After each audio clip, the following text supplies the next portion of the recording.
The tape begins with a sound that shouldn't exist, a microphone breathing, not a person, not an animal, but something mechanical trying to imitate lungs, inhaling too slow, exhaling too carefully, like it's afraid of being heard. And there's no image yet, only darkness, until shaking white text appears, as if rewritten again and again. Do not play. Do not watch alone. Do not finish this tape. And someone ignored all three, because this story exists only because a single intern stayed late one night and pressed play anyway. And because you're listening now, the tape has already started doing what it was designed to do.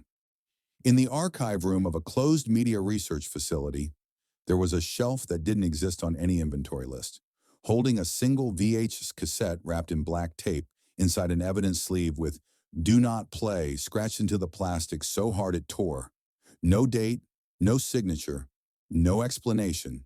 And the intern found it while digitizing boring old footage, laughed at how ordinary it looked, ignored how heavy it felt, how warm it felt like skin, and slid it into the player, and the screen cut instantly to a yellow room, endless fluorescent lights, stained carpet, walls too yellow to feel real, painfully ordinary, the hum of the lights filling the room louder than it should have been, vibrating through the chest.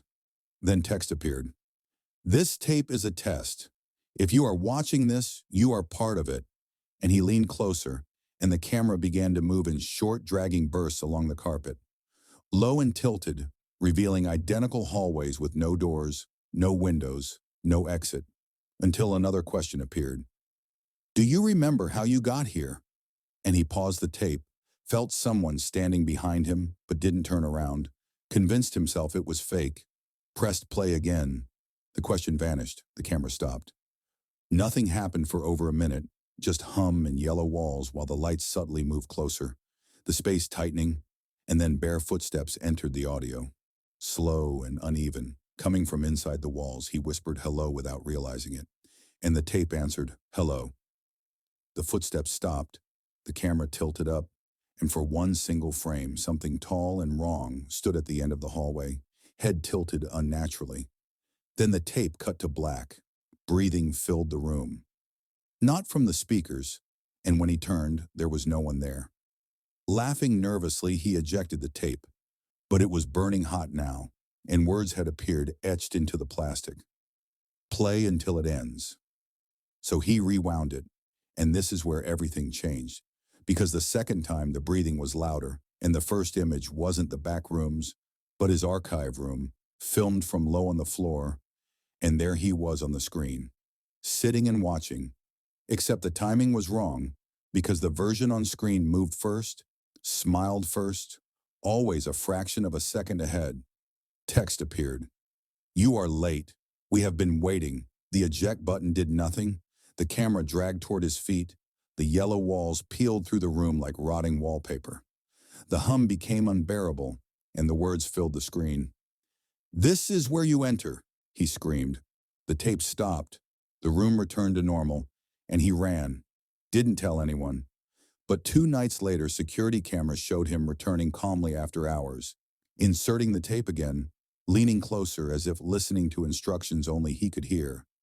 And at 2:46 a.m., the feed cut out, and by morning he was gone. Along with the tape, and carved into concrete were the words, "Play until it ends." The case closed without answers. Years later, a short clip surfaced online, showing Backrooms hallways filled with doors labeled with real names, including people watching, and then it vanished because the truth is the tape doesn't record the backrooms. It records exits, waiting rooms for replacements. The intern wasn't chased, he was overwritten, and the tape adapts, showing each viewer what comes next. And sometimes it shows nothing but a person listening, breathing, unaware of what's just outside the frame, because the final recovered image from the tape shows only a dark room and a screen with shaking white text that reads, "It ends when you look behind you." And if the room feels quieter right now, that's because it's closer to finish than you think.